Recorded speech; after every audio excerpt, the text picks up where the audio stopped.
श्रीमद् भगवद गीता की यात्रा आगे बढ़ाते हुए प्रथम अध्याय अर्जुन विषाद योग का 12वां श्लोक। तस्य सज्जन यन हर्ष कुरु वृद्ध पितामह सिंहनादम विनद्योच्यै शंख दद्मौ प्रतापवान। संजय बोले, हे धृतराष्ट्र, हर्ष उत्पन्न करने दुर्योधन में सिंहत्राण समान गर्जना करके चोरों के साथ शंख बजाया कुरुवृद्ध प्रतापी भीष्म पितामह ने। अर्थ: संजय बोले, हे धृतराष्ट्र, दुर्योधन में हर्ष उत्पन्न करने के लिए सिंह की त्राण समान गर्जना करके कुरुवृद्ध प्रतापी भीष्म पितामह ने चोरों के साथ अपना शंख बजाया। मेरी समझ, सेनापति भीष्म पितामह सहित कौरव सेना के सभी योद्धा युद्ध में कौन से पक्ष का हाथ ऊपर है यह बात जानते ही थे। भीष्म ने भी दुर्योधन की ये चिंता को देख लिया। भीष्म सेनापति ने एक सेनापति का अपने कर्तव्य के हिस्से के भागरूप सभी योद्धाओं में जोश भरने के लिए और दुर्योधन को अच्छा लगे इस उद्देश्य से शंखनाद किया। शंखनाद का मतलब है एक वातावरण पैदा करना। ऊंची आवाज़ से किया गया मंत्रोच्चार धार्मिक वातावरण पैदा करता है। राजनेताओं भी प्रजा में जोश भरने के लिए सभाओं में, रैलियों में सूत्रोच्चार करवाते हैं। मन में पैदा होने वाली हकारात्मक ऊर्जा भी शंखनाद का काम करती है।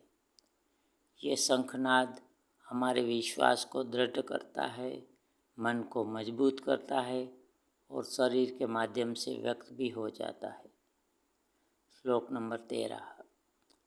ततः शंखाश्च भैर्यश्च प्रणवान कोमुखाः सहसैवाभ्य हन्यत शब्दस्तु मूलो भवत। हे धृतराष्ट्र, एक साथ गरज उठे शंख, नगारे, ढोलक, गोमुख और मृदंग भी मच गया रे शोर भाई, मच गया रे शोर।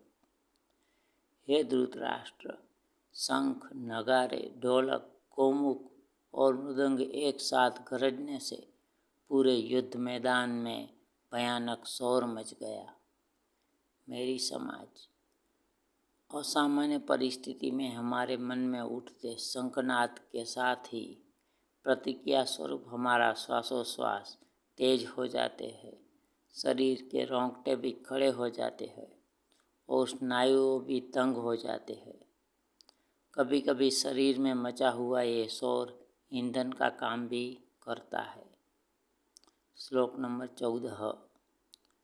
ततस्वेतैर्हर्ययुक्ते महति स्यन्दने स्थितौ माधवः पाण्डवश्चैव दिव्यौ शंखौ प्रदम्तुः। हे धृतराष्ट्र, दिव्य शंख बजाया माधव ने, दिव्य शंख बजाया अर्जुन ने भी सवार होकर सफ़ेद रथ में, सफ़ेद अश्व वाले विशाल रथ में।